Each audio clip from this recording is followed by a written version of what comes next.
réserve des propos des opposants.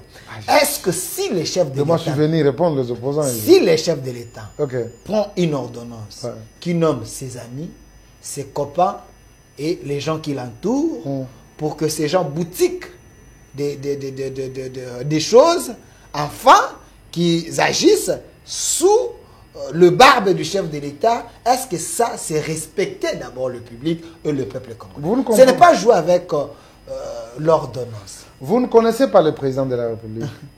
L'ordonnance, c'est l'acte pris par le président de la République. Et quand il prend l'acte par rapport aux prérogatives qui sont reconnues à un président de la République, vous dites jouer. Non. Non, j'ai dit sous réserve. Quand Fayulu a dit qu'il joue avec le fait comme un gamin. Je ne vais pas prendre emprunté de... Il ne faut pas me citer quelqu'un qui est en conflit avec sa propre conscience. Il a dit Tshisekedi joue. J'ai dit, avec vous me citez quelqu'un qui est en conflit avec sa propre conscience. Il est là. Je vous dis, Président Fayulu. Il est en conflit avec sa conscience personnelle. Mais ce monsieur pareil, pourquoi vous me le citez? Il vient faire quoi dans mon débat? Peut-être les gens qui l'écoutent, ils ne les connaissent pas. Moi, je les connais.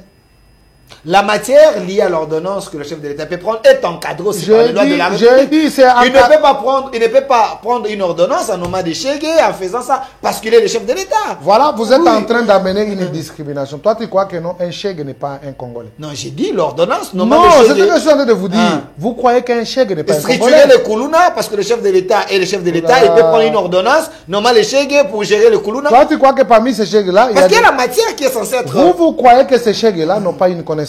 C'est ça que vous croyez? Nous sommes des Congolais, nous sommes tous égaux. Ok? Il ne faut pas amener la discrimination, c'est pas bon. Tous les Congolais sont là, devant la loi. Tous les Congolais doivent répondre devant la loi. Et tous les Congolais doivent bénéficier de ce qui est possible. On peut nommer un chèque. Il se retrouve dans la rue. Mais il a de la matière, on le nomme. Il est Congolais. Pourquoi vous allez les priver? Mais faire descendre la qualification de l'ordonnance du président de la République à un groupe de gens, les qualifiant de Koulouna ou bien de... Les amis, les copains, les gens qui peuvent réfléchir par procuration pour satisfaire les désirs du chef. C'est ça que les gens pensent de cette commission dont le chef parle. Moi, personnellement, je ne vais pas faire un débat sur une histoire que je ne connais pas, que je n'ai pas vue, que je n'ai pas lue. Je verrai, je lirai et je comprendrai. Avant Tshisekedi qui a déjà pris une ordonnance, nommé une commission, réfléchir dans ce sens-là. Parce qu'on doit quand même se servir de la jurisprudence. Il y a eu la guerre dans notre pays depuis longtemps. On peut me dire quel est le président qui a dénoncé le Rwanda jusqu'aujourd'hui reconnu coupable sur le plan international? Pour dénoncer le Rwanda, il faut prendre une ordonnance. Mais je suis en train de vous dire. Prendre une ordonnance. Parce que tu fais la comparaison. Oui. Qui est ce président qui avait fait comme Félix? Non, ils ne sont pas les mêmes. Dis-moi, quel est ce président de la République dont son nom a commencé par Félix Tshisekedi? Non. On est différents par les noms, est-ce que par la taille, par la couleur et par la manière de faire. Est-ce que le président Tshisekedi peut faire les choses pour satisfaire ses imères ou il est censé faire des choses pour respecter d'abord les lois de la République? Le problème est là, parce que cette commission, si elle est nommée, les gens pensent que ça serait une violation. C'est pour satisfaire les désirs du chef. Donc le contenu dans cette ordonnance ne répond pas aux besoins de la République. J'avais fait un exercice avec vous ici. La Constitution a son article 21 jusqu'à l'article 29. S'il y a les gens qui ont la Constitution de nous donner et de lire, ça vient faire quoi? Quel est le contenu de cette Constitution, de ces articles dans la Constitution pour l'instant? Non, là vous avez raison. J'ai à consulter certains professeurs de droit constitutionnel. Ils m'ont dit, Amis a totalement raison parce que ces articles sont tombés caducs. Il n'y a plus... ça, vous avez raison. Parce que c'est Amis qui a parlé. Oui, oui, oui. Ils ont reconnu que... Maintenant, je vais aller plus loin. La Constitution américaine, on la change après 8 ans. Et là, ils ont un juge fort. Après 8 ans. Notre Constitution a touché la maturité. Tu connais les années que nous 18 avons. ans. Ça mérite d'être... Parce que les réalités ne sont plus les mêmes. Parce que c'est une Constitution qui a été élaborée dans le sens de ramener la paix et d'apaiser les partis. Les belligérants étaient au chevet de cette constitution. Aujourd'hui, il n'y a pas de belligérants. Les gens qui sont censés de parler de la constitution, c'est nous, les élus du peuple, les représentants valables de la population. Nous ne pouvons pas prendre des décisions contre la volonté du peuple. La République démocratique du Congo doit avoir une constitution de la République. Pas une constitution qualifiée d'un groupe de gens parce qu'ils avaient pris les armes. Pour réfléchir de la sorte, il faut qu'on prenne le fouet pour que vous compreniez, chers collègues. Ce n'est pas normal. Laissez les Congolais réfléchir. On veut doter la République d'une constitution. Ce n'est pas le problème de blocage. Que vient faire les histoires? Oh non, ça vous empêche de gérer. Mais le pays est géré. Non, mais c'est ça la question. Le pays est géré. Donc, si vous voulez réviser ou changer la constitution, ce qui veut dire il y a certaines dispositions qui vous mettent à mal, qui vous empêchent de bien travailler. C'est cette question que je veux que vous puissiez répondre. Qu'est-ce qui vous empêche dans cette constitution pour que vous puissiez demander à la population la révision ou les changements? Aidez-nous, donnez-nous la réponse claire. Je suis très à l'aise de vous répondre. Notre pays, nous avons 252 tribus qui sont tous de la même manière. Dans notre pays, nous avons les frontières qui nous séparent des autres pays. Dans notre pays, il n'y a pas de minorité. Vous avez suivi la déclaration ou la lettre ouverte de nos amis nilotiques de Minembou qui ont adressé pour l'arrestation de leurs frères qui complotent contre la République. Dans notre pays, nous souffrons de la durée de la mise en place des institutions. Dans notre pays, il y a eu des copier-coller parce que les gens ne veulent pas que les autres puissent comprendre. La souveraineté est bradée au nom de la paix, au nom de l'unité africaine, la souveraineté. Il y a certains qui vous disent, non, cet article aussi est hôtel et hôtel. Ah bon? On n'a pas la même réalité. Je vous prends l'exemple de M. Deli Sesanga, qui est venu avec la proposition d'échanger carrément 43 articles de la Constitution. Il n'est pas le seul, il y a plusieurs d'autres. Quand on mélange leurs articles, on va arriver à combien? Maintenant, l'intelligence du président de la République, qui s'est dit de mettre en place une commission qui va amener les Sesanga avec leurs propositions. Moi, je veux les changements par rapport à ces articles. L'autre viendra, l'autre viendra. Dans l'ensemble, on lève l'option. Et l'option qui sera levée, je vous dis la vérité, ça sera seulement de larguer cette constitution et de mettre une constitution qui va répondre par rapport à nos réalités, à nos justes et coutumes, mais une constitution qui sera valable pour le pays. Voilà. Si nous réfléchissons pour notre pays, qui est celui-là qui va refuser qu'un Congolais puisse réfléchir pour sa constitution ou bien le devenir de son pays? Donc, les choses la changent. commission, c'est juste la poudre aux yeux. Donc, l'objectif est que vous finirez par changer la constitution. Donc, même les résolutions qui sortiront de cette commission, pour vous, l'IDPS, ça ne vous intéresse pas. Il fallait passer au plan B.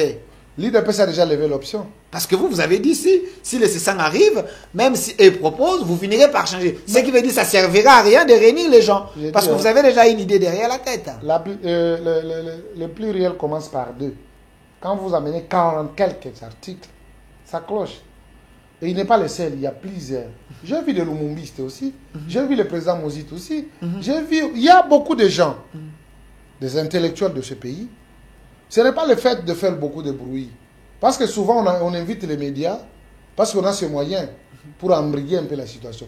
Mais ils savent que c'est important. Tous les candidats, j'avais dit ça ici, dans votre émission. Tous les candidats ont reconnu les changements de la Constitution. Tous. Sans exception. Sauf Chadar. J'ai vu récemment Chadar et les autres, et les Devoskito, ils se sont réunis pour dire non au changement de la Constitution. C'est ça la confusion. Donc, Non, j'ai dit, j'ai vu Chadari, Franklin Chamala de Matata Pogno, de Voskito, que les autres, ils se sont réunis ici. Ce sont les gens qui se sont dédits, non? Ils se sont contredits. C'est pas ce qu'ils disaient. C'est ça la politique. Il faut les comprendre. Mais je crois qu'ils finiront par comprendre. L'option levée par l'UDPS, la constitution doit être échangée. Amboujimaï, le chef de l'État, a donné une fois de plus l'espoir à la population parce que pendant son échange avec la population, il y a eu un petit groupe de gens qui ont dit au chef de l'État, nous voulons que vous puissiez changer la constitution. Il a dit, nous sommes vos travailleurs, vos esclaves, ce que vous allez dire, c'est ce que nous allons faire. Okay. C'est ça la population congolaise, l'échantillon qui était dans sa province d'Orgé? Mais ce sont des peuples, vous ne pouvez pas les dénier. Est-ce qu'il y avait une seule personne là-bas? Il y avait plusieurs personnes. Ce sont des populations qui se sont exprimées. Et c'est de leur droit et nous devons les concéder en comprenant leur vœu. Ils veulent que la constitution soit changée et donc la population s'est exprimée. Mais Chamis Makutano, je sais que vous êtes un homme clair, vous êtes un homme sérieux. Je crois encore jusqu'à aujourd'hui vous l'êtes. Il y a une voix qui s'élève en disant que Tshisekedi, président Tshisekedi n'est pas vrai, n'est pas sincère avec les Congolais. Pourquoi? Sous l'accord de Joseph Kabila dont vous parlez, j'étais avec Fumututu ici et les autres, on nommait plus les généraux, les hauts gradés, les gens de même région, les gens de même morphologie. Mais il y a eu les récentes nominations ici. J'ai suivi les gens de Nord Kivu là-bas dire on a mis un commandant de ce coin-là qui a un passé un peu troublante. C'est celui-là que vous remettez pour terminer la guerre dans ces coins-là. Qui trompe qui? C'est les régimes qui trompent le peuple ou c'est les peuples qui se laissent tromper? Bon, je crois que même la Bible le reconnaît. Hein. Dieu est content quand il voit un malfrat, un mauvais, se transformer en vrai. Celui-là, c'est un militaire de la République. Vous parlez du général Massounous. Je n'ai pas cité le nom, mais je... Oui. Il était dans le RCD. Mais plusieurs militaires sont passés par là. Dans la rébellion, tout ça, MLC. Et puis, ils se sont convertis et ils sont restés loyaux aux forces armées. Ils travaillent pour le compte de la population. Aujourd'hui, les résultats. C'est pourquoi il y a beaucoup de sorciers dans ces pays. Vous dites? Les sorciers. Ils faisaient des bruits ici. Non, voilà. Voilà nos forces armées. Debout. Sur terrain. Ils ont mis hors d'état de nuire l'ennemi. J'ai suivi le rassemblement des officiers rwandais où leur chef d'état-major général a reconnu la perte que chaque chef d'unité puisse comptabiliser le nombre des éléments par rapport à l'enfer qui se sont invités. Vous dites? Mais ils se sont invités à l'enfer. À l'enfer? Oui. Okay. Là où nos forces armées démontrent la grandeur, la détermination et surtout la force de la RDC Lokwama-Kassi. Mais ce n'est pas ce que nous suivons. Mais vous nous parlez... Ce n'est pas ce que nous suivons sur France 24 et TV5. Hein, et ils ont envoyé les gens sur terrain. Ils ont l'air... Moi, je suis congolais, mon frère. Analyse sur... Moi, je suis congolais. Ils sont en train de dire que c'est le qui avance. Moi, j'ai dit, je suis congolais. Okay. Et je suis de là. Je suis à la loupe et à la minute. Le plaisir, vous allez lire ça dans le visage de ces enfants-là, qui voient nos forces armées très déterminées. Ça doit nous encourager. Le pays est attaqué parce que vous êtes opposants. Vous croyez que vous allez prendre le pouvoir avec ces malhonnêtes qui viennent, qui perturbent l'ordre public. Et maintenant, les dignes fils qui ont repris le flambeau de la détermination de tout un peuple, la volonté du commandant suprême qui veut en finir une fois pour toutes avec ces velléités constatées. Et voilà, il y a des langues qui se délient au lieu de féliciter ses dignes fils qui mouillent les maillots, jours et nuits, de leur sang, ils payent pour l'intégrité du territoire national, je suis troublé. Je me dis, les patriotes seront toujours rongés derrière le commandant suprême qui, lors de la réception des députés, il a dit qu'il va tout donner. Comme il les donne, il va tout donner pour retrouver l'intégrité du territoire national. Il veut avoir des gens qui sont déterminés à l'accompagner dans cette vision qu'il a.